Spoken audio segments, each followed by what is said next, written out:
Hello, my name's Michael Byrne. I'm part of the social justice team here at UCD, and I'm delighted to be joined by Erin Porter, who's a recently graduated student from our social justice joint major on our social sciences program. And we're going to find out all about what it's like to be a social justice student here at UCD. Hi, Erin. Hi, Mick. Thanks a million for coming in. Could you start by just telling us a little bit about yourself, your background, that kind of thing? Yeah.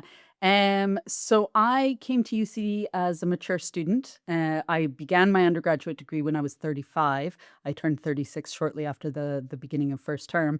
You can also hear from my accent, I am not Irish. I was born and raised in Canada, but I also hold Swedish citizenship and Irish citizenship. And I did live in Ireland before I started at UCD. So I have a little bit of an international background, and I'm obviously coming from a mature background as well. Yeah, okay, brilliant. How did you find studying social justice at UCD? Oh, I loved it. It was the easiest choice in the world. Once I decided that I wanted to go to university, and I mean, I didn't go when you're quote unquote supposed to go when I was 18 and finished high school. I went traveling instead, for a lot of different reasons. One of which was that the programs on offer when I was 18 and finished school didn't appeal to me. Back then, social justice as a major wouldn't have existed. The best you could have hoped for is maybe a African studies course as an elective in your third year or something, women's studies in your, second year or something. And so when I saw that UCD offered social justice as a major, that was the hook that got me into even deciding to get a degree in the first place. So the entire process, start to finish, I've loved the entire thing. Like it's my what I should have been doing, 20 years prior, and I just got around to it now because now is when everybody's actually taking, enough interest in these topics to be able to make it into a full major. Wonderful, yeah. What would have been some of your favorite modules from the course? You would have, you've different modules in each year. Is there any that stand out?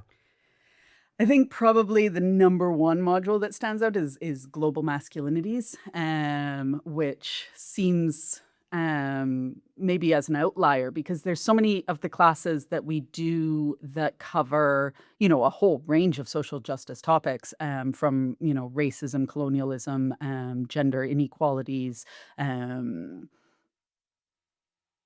wealth inequalities, migration, all of these topics are covered. And then you have this one masculinities. So many times when we talk about gender, a lot of the time we think of that as a euphemism for women. And a lot of our conversations and a lot of our classes would focus on feminism and feminist perspectives, and rightly so. But it was interesting for me to see the flip and to see, how ma- masculinities are constructed and how masculinities inform femininities and how feminism can, bridge into masculine identities as well. It was a fascinating module. That's really interesting. Yeah. And, as you say, when you talk about something like gender and you talk about the issues, 90% of the time you're talking about the inequalities that are experienced by women. And so I can immediately imagine what kind of topics you might be studying in a course about gender in that sense. What kind of topics were you looking at in terms of masculinity? Well, I remember it was a class that had a lot of discussion. And so you would, be given kind of an idea to go home and think about and percolate a bit about, and then come back into class. Or you might even go home and speak to some of the people who identify as men in your life and ask them, very targeted questions, which we would then discuss in class. And it was always interesting to see people's perspectives based on who they spoke to and sort of the demographic of that person. For me, I had a housemate who identified as a man. And so I would ask him questions, about how do you perceive yourself as men? Why are you a man? Like when you introduce, if you were to be asked, would you identify yourself as a man? He said yes.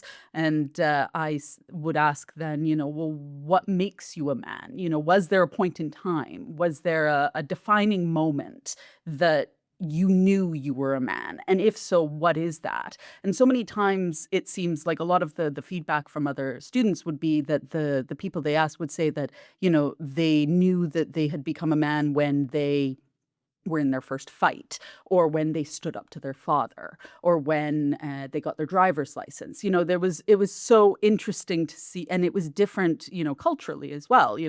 Different students are coming from different backgrounds, and the people they spoke to would come from different backgrounds as well, and different generations. And so it was fascinating to see how these constructions of what we deem to be masculine traits are different cross-culturally, but also, generationally. And yeah, it was a fascinating class.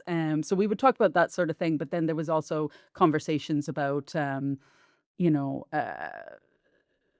male, the quote unquote male loneliness epidemic, incel culture, how these things originated, sort of where we think that they're coming from, and the ideology behind it, ways that we might not, I would say, interact with, because that suggests, a positive connotation, but ways that we might seek to, find the sources of the animosity that is driving a lot of these groups out there. Yeah, I've just two follow-up questions there. It seems like in the case of this masculinities module, there was a good bit of topics and discussion that crossed over with like your personal life, or might resonate with, Mhm. stuff that isn't just strictly academic, let's say. Is that something that happened a lot in the different modules? I wouldn't say a lot in most modules. That one was an outlier. That one really stood out, and I think I loved it for that reason, and I think that's why it was so popular as well. Like, it's offered as both an undergraduate and as master's module, and both levels of students are in the same class taking the same course. There's different assessments for us, to depending on if you're a master's or undergraduate student, but it meant that we had a whole wide range of different backgrounds that were coming into it, and different knowledge bases that were coming into it, and it led to some really interesting discussions. I found that most of my classes, particularly in first and second year, were much more delivery based, lecture based, I would say. The lecturer is speaking and giving you, the background information that then you would use potentially in your third and fourth year when you get to these more conversational classes, and that tend to also be a little bit smaller and facilitate that. So I took the masculinities course in my third year. So in third and fourth year, there are still lecture classes, but I felt like there was more discussion. And maybe it's because everybody already has the same foundation of terminology. We're all speaking the same language at Mhm. that point, because we've covered the basics, Yeah. that now we can actually have the conversation. And you like those discussions? You feel they add to the learning? I did, yeah. It's interesting though, because for me, comparatively, I love to just sit and listen in a lecture hall. Like, I'd be as close to the front as I possibly could get. But I would also, I would just sit and listen. A lot of my classmates would be taking notes. They would be tapping away on their laptops, and trying to get as much down as they possibly could. Whereas for me, I would have a notebook in front of me, but most of the time I was just sitting and listening. And that's how I absorb information. And so I found that for me, I love the lecturers who can, continue a flow of information, and it all, makes sense and builds on each other. And some lecturers are just incredibly gifted at lecturing. And then there were other classes like this global masculinities one that just lent itself to conversation, because it maybe wasn't a topic that we were all very used to talking about. We talk a lot about feminism. When we talk about gender, we talk a lot about women, but we don't talk as much about men and masculinities. And I think that the novelty of that really kind of lent itself to the conversation, and I appreciated that. Brilliant. Are there any other modules you'd like to highlight, just to give listeners a bit more of a feel of what kind of stuff we look at on the Yeah. course? So I think probably, one of my other favorite classes was in my final year. There was a core class called Using Research for Social Justice. And I loved it for a couple reasons. One being, the lecturer was fantastic. She was amazing. But also just the assessment of it. Because for me, I knew that I wanted to go on to do more research after my undergrad, and I knew that research was something that interested me. And so the assessment for that particular module was a literature review. And I had written a lot of essays up till that point, but I hadn't written a literature review, which is, a necessary component of a piece of original research once you get to that point in your career. And so I loved learning how to do that. And the format of that class liked. It was, maybe a bit more technical. It wasn't quite so content oriented. It was more, the technical side of how to do research. But for me, knowing what I wanted to do later on, I found that one was really helpful and I really enjoyed it. And probably the other one that I liked the best would have been, I think I took it in first year, and that was Gender, Power, and Politics, Historical Perspectives. And again, it was taught by an amazing lecturer. She's fantastic and really knows her topic. But that class, maybe in hindsight, may have even been the spark that drove me to what I ended up doing after my undergraduate degree. Just the blend of gender, power, and politics, and how gender impacts our political worlds. And that led me on to what I'm doing now, which is a master's in those areas.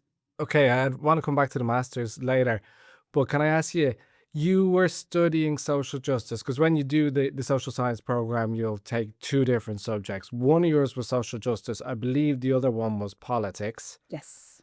What was it like combining social justice with politics? Do they go well together? They honestly, yes, they do. It's funny because when I was first planning to come to UCD, as I said, the hook for me was social justice. And I saw that in the course catalog and I went, that's done. And then I saw that it's offered as a joint major program. And then I was going to have to choose the corresponding major to go along with it. And initially, I was going to apply for economics and I was going to do social justice with economics. And I felt that the two of them seemed to complement each other in my head in a great way. But while I was filling in the CAO form, literally while I was filling in the form, I changed my mind and I changed economics to politics and international relations on a whim, it felt like, and I hit submit. And then once I got onto it, I realized that maybe something in my intuition was dragging me in the right direction because this was exactly where I needed to be. And also, to your point, they complemented each other so well. As I went along class by class, and year by year, it felt like a lot of the time the lecturers or the module coordinators had collaborated with each other between the schools in that, like, I would go to a social justice class and we'd cover a topic. We'd be talking about Marxism and social class and whatnot. And then I would go, 2 days later into a politics class and the lecturer would be talking about Marxism, but they maybe were referring to a different reading, but it was the same topic and it was in the same level. So you weren't, too far ahead in politics, too far behind in social justice or vice versa. And they did seem to week on week complement each other and build on each other. And often I found myself wondering, like, are the schools talking to each other? Because these fit really well together. And I don't know that they do. You could probably say whether they do or not. But yes, I felt like they really complemented each other very well. To be honest, we don't really talk to each other, so it's probably Well done. somewhat of a happy coincidence that they complement each other so well. But of course, I'm delighted to hear about it. You graduated last year. Yes. I'd also like to congratulate you on winning multiple awards as a result of your academic achievements.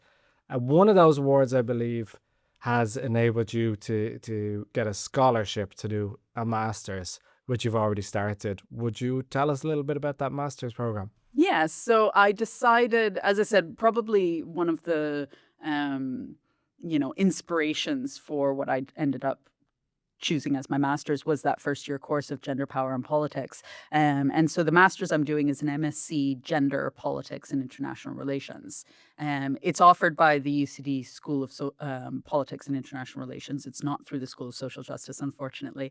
But I chose it because I was interested in how the construct of gender and how we understand gender, the gender binary, how these things map onto our political worlds and the ways that we talk about our political institutions and our politicians, and how they, shape the way that we interact with these institutions and these people.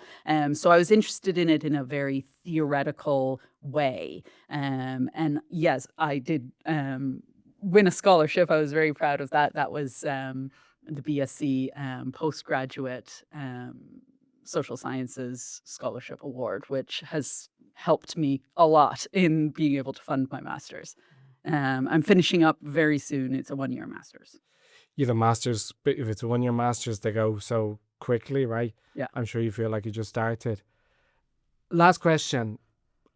I know you're just finishing your master's. You're probably not wanting to think about the future. You're focused on your assessments and so forth. But long term, do you have an idea what you'd like to do career wise? And how do you think social justice might fit into that?